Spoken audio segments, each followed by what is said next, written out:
A few days before ESPN anchor Jemele Hill tweeted that the president is, quote, a white supremacist and that his rise is, quote, a direct result of white supremacy, she shared on her Facebook page Ta-Nehisi Coates' widely talked about piece in The Atlantic titled The First White President, in which Coates writes, "It is often said that Trump has no real ideology, which is not true. His ideology is white supremacy and all its truculent and sanctimonious power. In Trump, he states white supremacists see one of their own." Joining me now is Ta-Nehisi Coates, whose Atlantic piece was excerpted from his forthcoming book, We Were 8 Years in Power, which people should read for no other reason than to find the source of that quote, which is chilling and unnerving. One of my favorite things in the book. Good to have you here. Good to be here, man. So I want to start on the Jemele Hill thing just because I think it literally directly relates. Like, I think she was reading your article, and I'm not saying that this came from you, but she posted your article, and she says this thing which, you know, we were joking about the fact that if you publish this on the cover of one of the oldest magazines in America, you get, you know, people ready to debate it, but if you tweet it and you're, you know, Jemele Hill, then you might get in trouble. Right. I don't know what ESPN's policy is, you know, in terms of politics. So I can't speak to the appropriateness of, you know, what happened with her. But I can speak to the offense taken, for instance, of Sarah Huckabee Sanders and now, you know, Donald Trump himself. I mean, this is characterized, as I said, in all of its truculent, you know, sanctimonious power. This is what white supremacists tend to do, going back to the days of slaveholders who insisted that, in fact, the North was trying to subjugate them and turn them into actual slaves. It's always the white supremacist who's being offended. It's always him that something's being done to. So I think it's, you know, pretty characteristic in our form. I want to talk about that term white supremacist in a second, but first, just lay out, there's the conceit of the piece, which is that Donald Trump is the first white president, is a really gripping one. What's the basic idea? Well, I wanted to attack the basic notion that whiteness is ultimately about phenotype, that race is an actual real thing, biologically inherited thing, instead of, as the great historian Nell Painter says, actually an idea, not a real thing, in fact. And so whiteness actually has to, you know, come from a certain place. And throughout American history, what it's come from is the negation of blackness, the idea of not being a word I can't say here on all, which is actually in the essay. And one of the fascinating things about Trump is not so much that, you know, he you know, has a history of racism, has a history of being a white supremacist. We've had other white presidents who are just like that. Obviously, we've had other white presidents who checked white on the on their census form. But we've never had a president who so much defined himself by the president that was before him, who just so happens to be our first black president. My argument in the piece is, in fact, you can't actually have a white president, the idea of a white president, without having a black president before him, much just as you cannot have a white America in this country without having a black America. You say the ideology is white supremacy, and you use this term white supremacist. You used it here. It's the one that Jemele Hill used as well. And I want to make an argument for why that brings people up short, which I think you know, right? But I do. You know, that is a term that a lot of work has gone into creating a taboo around, sort of rightly, I think, right? So the conception in sort of common parlance is that is someone who wears a you know, Klan robe, a person who proudly proclaims their belief in the inferiority of non-white people. You're using it in a much more expansive sense. What is that doing? Why are you doing that? Well, I think if you own a business that attempts to keep black people from renting from you, if you are reported to say that you don't want black people counting your money, if you say, you know, and not even reported, just come out and say someone can't judge your case because they're Mexican, if your response to the first black president is that they weren't born in this country, despite all proof, if you say they weren't smart enough to go to Harvard Law School and demand to see their grades, if that's the essence of your entire political identity, you might be a white supremacist. It's just possible. I mean, I'm willing to have that debate and hear the other side, but you might be. And I think with Donald Trump, it's quite a bit. For instance, I wouldn't say George Bush is a white supremacist. Now, I have a lot of problems with George Bush's policies. I can make an argument for how they, you know, affect black people in a negative way. You know what I mean? But I wouldn't argue that he's a white supremacist. I wouldn't argue that Mitt Romney's a white supremacist. Donald Trump is a particular specific thing, and I think there's quite a bit of evidence to back up the charge. In terms of the essential core of what he is doing, I don't think he's president without it. I think that's the huge difference. It's not a side, you know, it's not like Bush 1, for instance, with Willie Horton, which was bad, by the way, right? But not necessarily definition. It's just a thing I got to do in order to get over. It's the core of him. He began his career in birtherism. It wasn't on the way. That was the thing that got it started. That was what kicked it off. You know, and so I think in that sense, he's different. There's a real question I think about sometimes about Trump, and I think about Ross Perot. Right. And here's why I think about it. I remember living through the Ross Perot phenomenon and thinking to and there was all these think pieces that, like, the two-party system is broken apart forever. This is a transformational moment in American politics. Nothing will ever be the same. Right. And then it turned out that he would just be an answer to a trivia question. Right. Like, there was no Perot-ism. Right. It was a sui generis phenomenon, right? And I wonder sometimes about Trump which of the two paths lay before us. Right. Like, is he this transformational sort of hinge in American history about the appeal of particularly white nationalism front and center, or will he be relegated to a kind of footnote? I don't know. I hope it's the latter. I hope it's the latter. The argument for the former, though, is in fact that, you know, as much as I say, you know, Trump is different, he actually is, though, the culmination of a certain path that the Republican Party chose, you know, from Nixon on, and particularly chosen how it interacted with Obama over the last 8 years, which says he has actual roots in something, that, you know, this is not a military junta, that this says something about the base of the Republican Party, about the people who actually cast the votes, and that argues for something more. Listen, my great fear, Chris, is that someone more competent, someone who better understands Washington, will look at Trump and figure out and say, oh, this is what I got to do. This is what I can get away with. You know, that, I think, is the great, you know, is a really scary thing that could come out of this. So I want to talk about the sort of the cause of the Trump win in sort of relationship to your article. Right? Because I think one of the things you talk about in the article, and you have sort of section where you talk about this sort of obsession with the white working class, particularly, and you sort of lay out this case of, like, the reason Trump's president is white people, because he won every category of it, right? So it's like he won them geographically, he won them by income, he won them by education level, by gender, etc. But there's this part that struck out to me, right?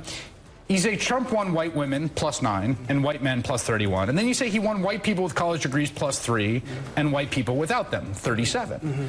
And I read that in the piece when you're making this point about, like, let's just think about this as whiteness. But I saw that difference between 3 and 37, and my mind was like, well, there's something going on there. There is something going on there. There's something, like, this obsession with the white working class, or white non-college, as it's called. And, like, there is a numerical basis for that, right? There is, but what I always say is that there is, or what I've been saying, is that there is a tendency to pay attention to one adjective more than the other. As I argue in the piece, white people in this country, or the white working class in this country, in terms of their votes, are not, you know, remarkable in terms of their working classness, but in terms of their whiteness. That's what puts them in league with everybody else. You're right. Yeah, more white working class people went for him. But black working class people didn't go for him at all. Latino working class people didn't go for him. I mean, obviously some did, but the majority didn't. You don't see that same sort of, it's the whiteness that's similar across the board, that goes across class, that goes across gender, that goes across education. That's what's different. So the argument is not that, you know, among some, you know, certain group of, you know, white people, you can't find more supporters. Yeah, that's definitely true. But what's the thing that's most common? And the sad thing is, it's the whiteness. That's what's most common, not the workingness. Not the fact of being a member of the working class. There's this question about the sort of Obama-Trump voter. And that is a kind of, people say this all the time when you're making, I know, you're shaking your head already. I want you to respond to that, because I think actually you get some interesting terrain there. Stick around. Okay. More with Ta-Nehisi Coates after this break. Back at the table with Ta-Nehisi Coates. So this article you wrote, I think, is in the context of a conversation that's been happening about why Trump won, for lack of a better question. And there are these sort of, it's like one of those arguments that the thrusts and counter thrusts have been sort of gamed out several steps. Like if you've ever been in, like, an Israel-Palestinian discussion, or an abortion one, like people have the, and one of the counters, one of the sort of counter moves is, when you say this was about white supremacy, the power of whiteness, people say, well, what about Barack Obama beating Mitt Romney? What about Barack Obama beating John McCain? And what about it's somewhere in the neighborhood of 8 million people that voted for Barack Obama and then turned around for Donald Trump? Like, how could race be the thing that's motivating? It's like saying because Jackie Robinson integrated MLB was no longer racist. The fact of one black person being extraordinary and therefore accomplishes something is not to the credit, to the obstacle that they had to conquer. Do you understand the fact that, you have to be a Harvard-educated lawyer, a particularly gifted politician, and accomplish something, and someone who has no career at all in public life can do the same thing? That's a statement. Racism works by raising the barrier for certain people and lowering the barrier considerably for other people. The test always is, go through the list of things that Donald Trump has said, from, effectively bragging about sexual assault, just on the day. I mean, just take anything on any day. Just randomly look at his Twitter on any day and say, what would have happened if Barack Obama had said that? Just ask yourself. And if you can construct a world in which Barack Obama can get away with saying all of those things and being president, well, I mean, you're better than me, because I don't have those powers of imagination. It's not even, I mean, you make this point in the article, that the mind is brought up short before one can get to the counterfactual of a tape leaking of Barack Obama saying you just grab them by and they let you do it because you're a star and being elected president. It's not even he couldn't be senator. I mean, president. He would never. I mean, come on. It's just not, even possible. You know what I mean? And so the notion that, but to get back to those voters and model the minds of those voters for me, right? Because I think that's the thing, right? Because people want to say, well, but they voted for a black man. They did it. But racism isn't global. It doesn't mean that, in all cases I will go for the white person. That's not what it means. It doesn't mean that in no case can no black person ever convince me of anything. It just means I give an edge to somebody. Which is different. It doesn't mean I don't want to hear from any black person. It's not entirely dispositive on a decision. No. And probably no bigotry or prejudice or system ever is.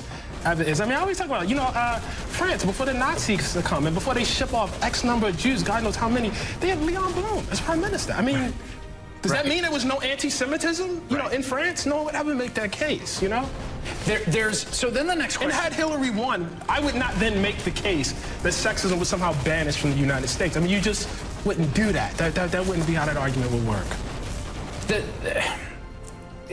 I guess one of the next questions is, I think in one of the themes you're writing, which I think is really powerful but can be kind of a bummer, if you don't mind my saying, is a kind of historically inflected fatalism about race. Right. As a kind of it's like the devil we wrestle with over and over again, as opposed to the mountain we climb and ascend ever closer to perfection. Like in your work and in this article, it's like it's just there all the time, and like you climb away and it grabs you and you get back down the pit. Right. That's life. But then the question becomes like, what? Okay, fine, right? So that's the world we have, and Donald Trump, you see, cracked open the amulet to sort of like use this power of this appeal. Right. Now what? You struggle against it. I mean, that life is always a problem. In every epic of history, life has always been a problem. In this particular epic of history, in fact, our problems are a lot better than most people's. But it's still a problem. And so, this notion that by pointing out that white supremacy is at the core of this country, always has been, that you can't imagine this country without a particular strain of anti-black racism, that somehow is a bummer. And I don't mean this about you personally. No, I mean, but I think it reflects a kind of immaturity of the mind, of the intellect. Because the idea is, unless you're telling me some sort of fairy tale or bedtime story in which, Prince Charming conquests at the end and everything is okay, I don't want to hear from you. And that's not life. Right, but life's a problem. I totally agree. But then there's like a practical question, and I know, and you and I have had this conversation off air, so this is something we talked about. And you, I think, you say, look, I'm not a political organizer, I'm not running for office, I'm not the person who's gonna, but in a very real sense, it's like, okay, then what would, the question then becomes a durable multiracial coalition in a country that has a rising non-white population and a percentage of the white people that feel seriously under threat. Right. There's then this just really front and center question of like, okay, well, what do you do with that to avoid Donald Trump? Politicians have to do the best they can out of it. I think, as you know, I had my share of criticisms with Barack Obama, but I think, throughout the book, what's clear is that I have some understanding of what he's actually wrestling with. Do I expect him to come out and be me? No, I don't. Not at all. But my job is not his job. And I think there's a class of writer that begins to write as though they're a Senate aide. And it's very important to not do that. It's very important to be able to be out there and say the things that politicians can't say. I can't do my journalism the way, you know, Barack Obama or Bernie Sanders or Hillary Clinton do their politics. That would be a dereliction of my duty. But it seems to me there's another layer here, which is to find a way to talk about, you know, I understand why the genre of the plight of the white Trump base is fatiguing to people. Like, I understand why that is the case. But it is also the case that there are huge swaths of white working class America where it is bleak as hell. I mean, 60,000 people are going to die from opioids last year, an overwhelming majority of them white. You've got, you know, when we were down in McDowell County, West Virginia, the idea that, like, America is already great down there just seems preposterous, right? And so there's this question of, like, how do you talk to that in a way that is not eliding whiteness and its power, but is real about, like, because I think what ends up being the message that people hear is, like, you're doing okay because you're white. No, and that's not what I'm saying at all. I'm saying that even within our language, when we say something like white working class people are suffering X, Y, and Z, implicit in that is that white people shouldn't be going through that. It's something about being white should somehow make you immune to that. That adjective is the story. Because if you say... And I'm saying that there are a number of writers who get something out of that fact. What do you mean by that? Well, I mean, it gives them a kind of moral high ground, a relationship to a victim that they don't have with black people in the same way, and an ability to relate in a way they can't necessarily. The fact of whiteness gives them the ability to relate in a way they can't necessarily to say black people in a city. There are obviously policy implications from that, or at least rhetorical implications, you know, from that. I don't want to elide that fact. Like, I don't ever want to allow my insistence that folks focus on the force of white supremacy to elide the fact of any group anywhere suffering. But I also don't want to endorse the notion that whiteness should somehow give you immunity to the kind of suffering that black people have been enduring since we got here in 1619. Yeah, I think that's really well said, because it is true. There is something really true in the kernel there about this idea that when you that the conceptual frame of the white working class is that there's something wrong here. Something has gone awry. Something has gone awry. That these people are in this situation in a way that's not there if you go up to the Bronx and you report on opioid overdoses. And what I try to